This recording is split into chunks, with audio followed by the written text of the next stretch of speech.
Hello, everybody, and welcome back to what could be the most exciting chapter in all of the Bible. All right, not really, but welcome back to Numbers chapter 33 today. We're just about finishing off the book of Numbers here. We got 36 chapters in this book. We have free PDFs that you can download on our website, and it has all this information on them, and they're free. How about that? I think I already said that. That was redundant. Okay, now let's talk about Numbers 33, our characters for this chapter. We have good old Moses. He's the man who God selected to be the leader of the Israelite nation and to lead them from Egypt to Canaan.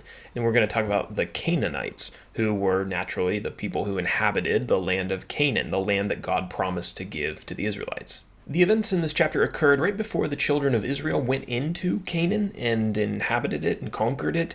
This would have been approximately 1450 BC, right at the tail end of their 40 years of wandering in the wilderness. Okay, in terms of our map, Numbers chapter 33 is interesting because it's a list of all of the places that the Israelites traveled through on their way to Canaan through that 40 years that we just mentioned. So there's a ton of names here. The key ones that we've already discussed, where major events happened, those are on the map. There's a lot of names in this chapter, though, in places where I'm not sure anyone, even historians, know exactly where these places were.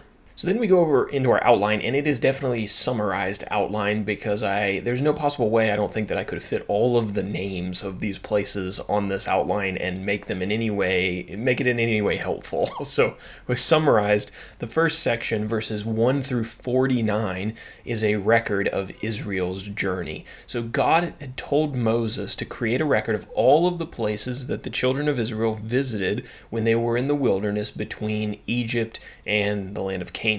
And so that's exactly what he did. We're told as part of this list that Moses led the Israelites out of Egypt on the 15th day of the first month. That would be the day after the 10th plague and the day after the first Passover. If you've already read the chapter, which I hope you have, you'll know that the list of names and locations here is extensive, and it spans from verse 3 to 49.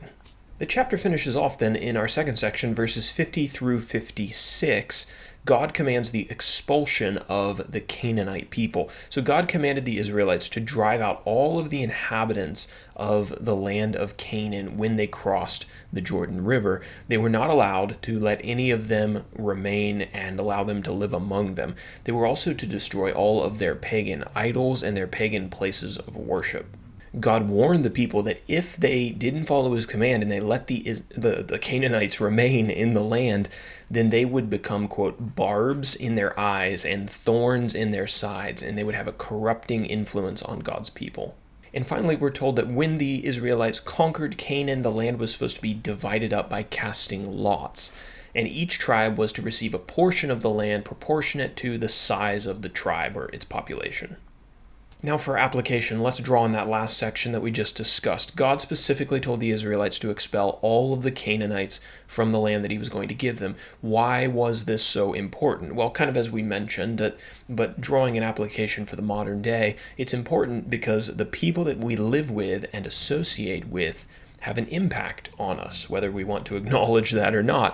If we surround ourselves with people who don't honor God and involve themselves in all kind of immorality, then we are going to be tempted to participate in their wickedness. If we surround ourselves with godly people, then it's more likely that we're going to be influenced in a positive way.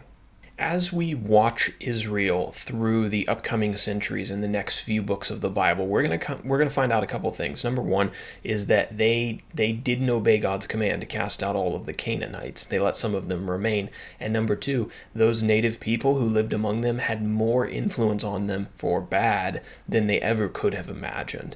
So application, don't be foolish and believe that the people that you spend time with don't affect you currently, in the present moment, and who you will become in the future. Make godly friends and spend time with people who honor and respect God and his words, his commands, his instructions, and his holiness. In the New Testament, Paul warned the Corinthian church of this very same thing.